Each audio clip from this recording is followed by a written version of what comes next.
Hey guys، تعالوا نعمل اندومي بهالطريقة.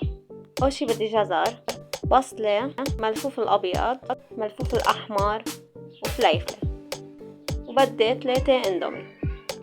أول شي بدي أقطع البصل بهالطريقة، والفليفلة بهالطريقة، والملفوف مثل ما عم بتشوفوا. كمان بدي أقطع الملفوف الأحمر كمان نفس الشي. بقطع الجزر شرحات مثل ما عم بتشوفوا، وشوفولي على هالمنظر، أجمل هالألوان. هلا بدنا نسلق الاندومي، وبمقلي على جنب بدي اقلي الخضرة. اول شي حقلي البصل، حزيد عليه هون فليفلة، وبرجع زيد الجزر. بس يستووا راح زيد الملفوف.